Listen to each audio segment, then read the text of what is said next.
Oke, assalamualaikum warahmatullahi wabarakatuh. Selamat siang, pagi, dan siang dan pagi saja, sore kan tidak ya, karena pelajaran Bapak dari pagi sampai siang. Oke, sebelum itu Bapak ingin memperkenalkan diri, walaupun mungkin kalian sudah kenal kemarin waktu kita MPLS di jurusan listrik. Bapak ingin mengenalkan diri lagi supaya kalian lebih kenal Bapak. Oke, nama Bapak Maskup Abi Mulia. Kalian bisa manggil Bapak Pak Abi. Nah, di sini Bapak akan mengajarkan kalian di mata pelajaran tentang dasar listrik dan elektronika. Oke, dasar listrik dan elektronika, di mana nanti ada kompetensi dasarnya. Kompetensi dasar itu apa, Pak? Kompetensi dasar itu adalah materi-materi yang akan kita pelajari selama pembelajaran nanti di kelas 10, karena dasar listrik ini hanya ada di kelas 10. Untuk kelas 11 dan 12 nanti sudah tidak ada lagi dasar listrik dan elektronika. Beda halnya dengan mata pelajaran IPL, instalasi penerang listrik, itu ada di kelas 11 dan di kelas 12, dia berlanjut. Kalau untuk dasar listrik dan elektronika itu hanya ada di kelas 10. Maka dari itu Bapak harap untuk mata pelajaran dasar listrik dan elektronika kalian benar-benar memperhatikan dan memahami mata pelajaran yang Bapak ajarkan ini, karena ini sangat penting, karena ini merupakan dasar, berarti pondasi untuk kalian belajar tentang listrik di jurusan listrik ini. Nah, ada apa aja sih Pak yang kita pelajari? Nah, di sini ada nanti menerapkan konsep listrik dan elektronika, gejala fisik arus listrik dan potensial listriknya apa. Kemudian ada bahan-bahan komponen listrik elektronika, bahan-bahan komponen ya kayak resistor, transistor, dioda. Nanti Bapak jelasin. Untuk di pertemuan awal ini mungkin Bapak hanya ngasih gambaran saja ya. Kira-kira apa nanti yang kita pelajarin minggu depan apa saja sih, biar kalian itu kebayang nanti apa yang akan kita pelajari di mata pelajaran dasar listrik ini. Yang ketiga, menganalisis sifat elemen pasif rangkaian listrik arus searah. Nah, biasanya kalau ada elemen pasif pasti ada nanti temannya sifat elemen aktif. Apa itu Pak? Nah, nanti Bapak jelasin juga. Terus menganalisis teorema karakteristik arus searah itu apa? Nanti Bapak kasih gambaran juga. Kemudian ada menganalisis sifat elemen aktif sudah tadi ya. Terus yang keenam, menganalisis daya dan energi listrik. Nah, daya kan kalian pasti sering dengar tuh daya kalau di rumah. Berapa sih daya listrik di rumah kalian? Ada yang bilang paling harus 50 watt gitu kan. Ada yang 1300 watt, ada yang 900 watt. Nah, ntar Bapak jelasin maksudnya apa sih Pak daya itu. Nah, kemudian yang selanjutnya ada peralatan ukur listrik. Nah, jadi diharapkan kalian itu nanti bisa paham menggunakan alat ukur listrik. Kenapa? Karena dengan kalian bisa menggunakan alat ukur listrik, kalian akan tahu tegangan, misalnya tegangan di suatu sumber listrik itu berapa, arus yang mengalir misalnya di kabel listrik yang sedang mengalir itu berapa, kemudian mengetahui dayanya bisa juga, terus mengetahui tahanannya juga bisa. Nah, maka dari itu nanti ketika kalian di kelas 10 pas praktek dan di kelas 11, 12 itu wajib kalian memegang alat ukur. Makanya itu kalian harus benar-benar paham tentang alat ukur listrik ini. Maka nanti untuk pembelajaran alat ukur Bapak tolong benar-benar diperhatikan dengan seksama. Kemudian ada menerapkan pengukuran tahanan resistansi. Terus ada menerapkan pengukuran arus dan tegangan listrik. Nah, nanti dengan kalian bisa menggunakan alat ukur, kalian pasti bisa mengukur arus, tegangan listrik, tahanan, terus daya, faktor daya. Nah, terus nanti ini ada menerapkan pengukuran pesan listrik dengan osiloskop. Nah, untuk osiloskop di sekolah kita alatnya ada tapi terbatas, dan untuk di industri itu jarang digunakan. Makanya mungkin nanti untuk osiloskop mungkin Bapak jelaskan secara materi saja nanti, karena di ujian akhir sekolah biasanya kan kalau UAN udah nggak ada lagi, kalau UN ujian nasional udah nggak ada lagi, di ujian sekolah biasanya keluar ini tentang materi osiloskop, pasti keluar. Kemudian menerapkan hukum-hukum rangkaian listrik arus bolak-balik. Pasti tadi kan ada arus arah ya, di sini ada arus arah dijelaskan, terus sekarang ada arus bolak-balik, apa itu Pak ya, nanti kita jelaskan satu-satu. Terus menerapkan hukum-hukum dan fenomena rangkaian kemagnetan, terus menganalisis piranti elektronika daya dalam rangkaian elektronik. Nah, jadi misalnya nanti ada suatu rangkaian elektronik, misalnya di komputer tuh, di CPU kan ada tuh rangkaian gambarnya ya.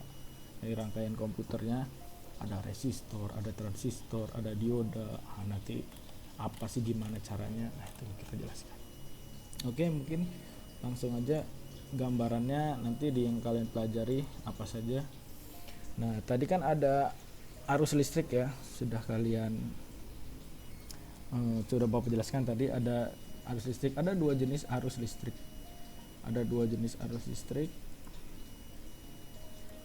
Nah, di sini ada dua jenis arus listrik. Ada arus listrik searah atau biasa disebut direct current, atau biasa disebut arus DC ya, jadi disebut arus DC. Terus kemudian ada arus bolak-balik, dan sering disebut bahasa Inggrisnya alternating current, atau sering orang gampang menyebutnya arus AC.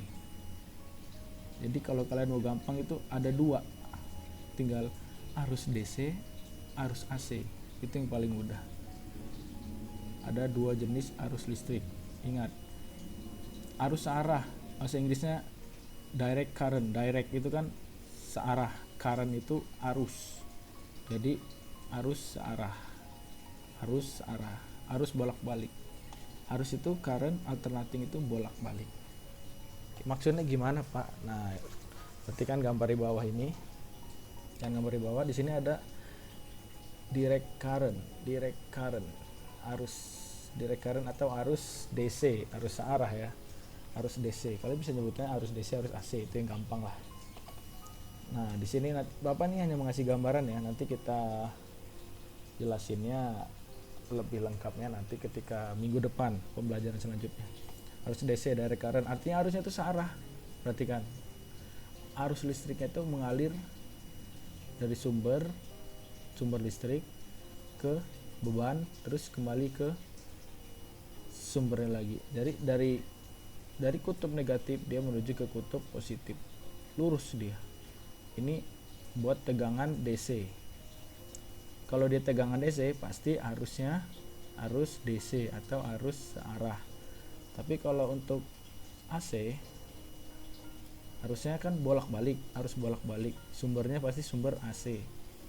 Kalau kalau yang DC, sumber DC itu apa aja Pak? Sumber DC itu Pak, sumber arus DC.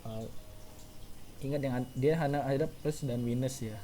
Contohnya seperti baterai kan hanya plus dan minus ya bawahnya. Kalau kalian main Tamiya tuh, nah itu dia harusnya arus searah, satu arah, serut kembali lagi ke sumber.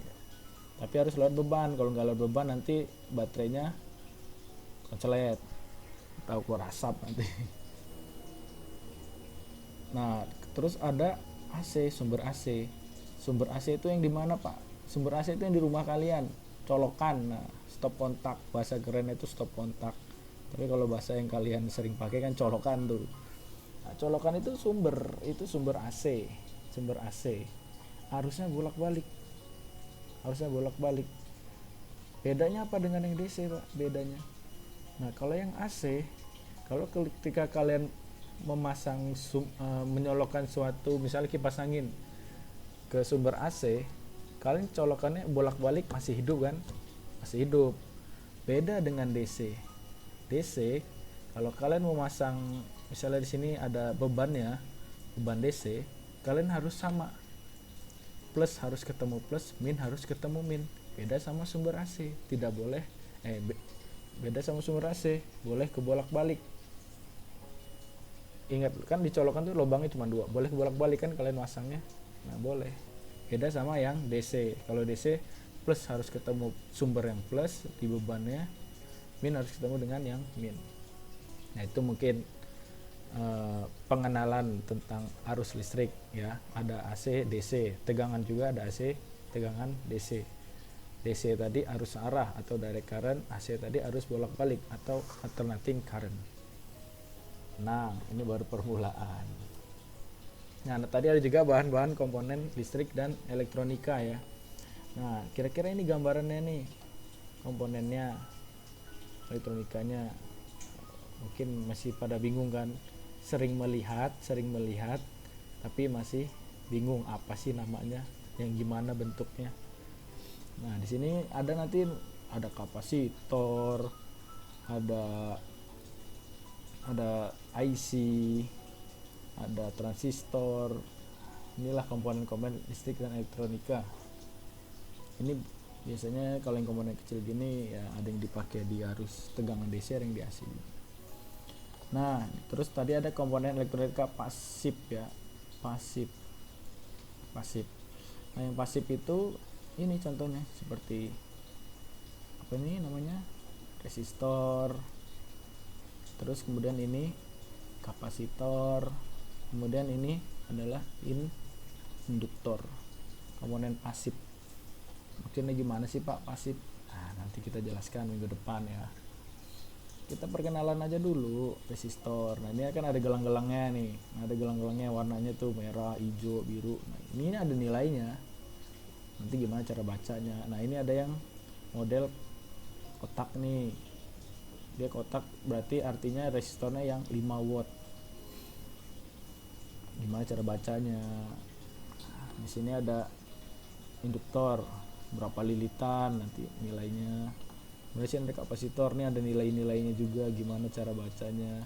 Ada 4700 apa ini simbolnya, UV, kalian bacanya paling UV kan, 35 volt. Itu gimana maksudnya Pak? Nah nanti Bapak jelasin. Kemudian nanti yang akan kalian pelajari ada komponen aktif.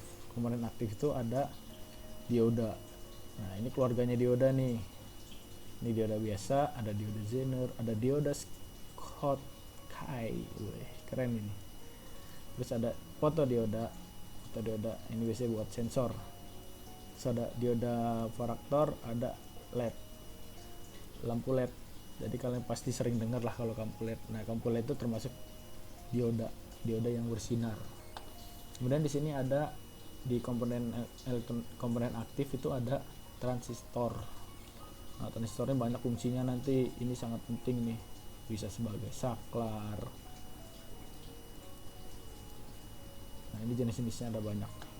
Kemudian ini pasti sering ngeliat juga kalian kan, ini komponen aktif, ini namanya IC, sering kalian lihat kan, integrated circuit. Nah, pasti kalian sering melihat. Nah tadi kan sudah belajar, sudah Bapak jelaskan tentang jenis-jenis arus. Ada 2 jenis arus listrik, ada arus DC dan arus AC. Ada tegangan DC dan tegangan AC.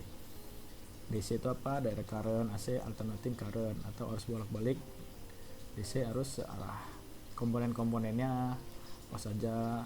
Terus ada komponen pasif, ada komponen aktif. Nah terus selanjutnya di sini ada alat ukur listrik. Alat ukur listrik Pak, alat ukur listrik. Nah ini mungkin nanti kalian kalau di listrik kebanyakan nanti ini belajar yang dasar nih alat ukurnya. Ini namanya multitester. Ada yang analog, ada yang digital. Multitester. Nah di multitester ini kalian bisa mengukur banyak, bisa mengukur tegangan, bisa mengukur arus, bisa mengukur hambatan. Tapi kalau arus biasanya di sini hanya arus DC.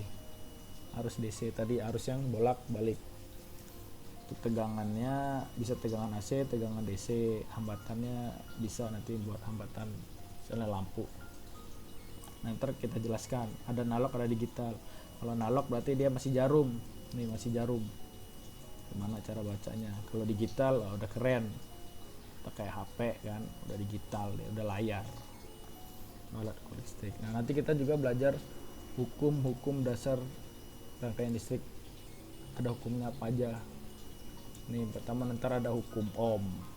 Sudah hukum itu apa sih Pak? Hukum itu apa ya, peraturannya lah gitu, yang sudah mereka yang menemukan gimana sih tegangan itu sebanding dengan apa, misalnya nanti. Terus ada hukum Kirchhoff. Hukum Kirchhoff itu nanti gimana arus, misalnya ketika arus yang keluar itu sama dengan arus yang gimana. Nah, hukum-hukumnya nanti kita pelajarin.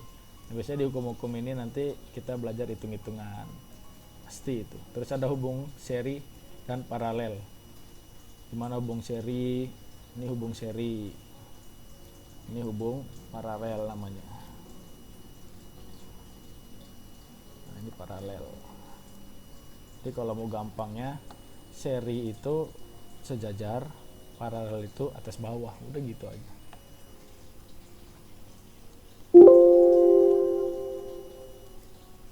Nah, oke, mungkin sekian dari Bapak. Itu saja nanti yang mungkin satu semester nanti akan kita pelajari ya, yang akan kita pelajari di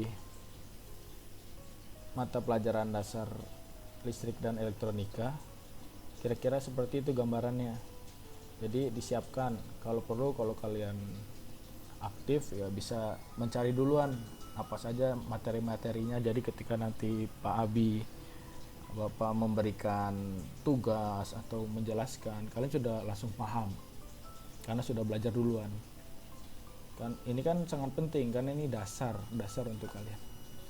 Oke, nanti Bapak berikan absen, jangan lupa absen ya, karena sangat penting, karena Bapak ingin tahu kalian bentuk-bentuk mukanya seperti apa. Di situ ada nanti kirim foto ketika kalian lagi belajar atau lagi ngeliat video pembelajaran ini.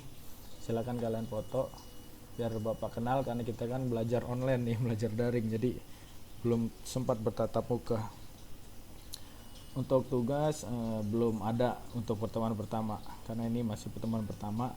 Mungkin untuk minggu depan pertemuan kedua mungkin sudah ada tugas. Oke, sekian dari Bapak. Wassalamualaikum warahmatullahi wabarakatuh.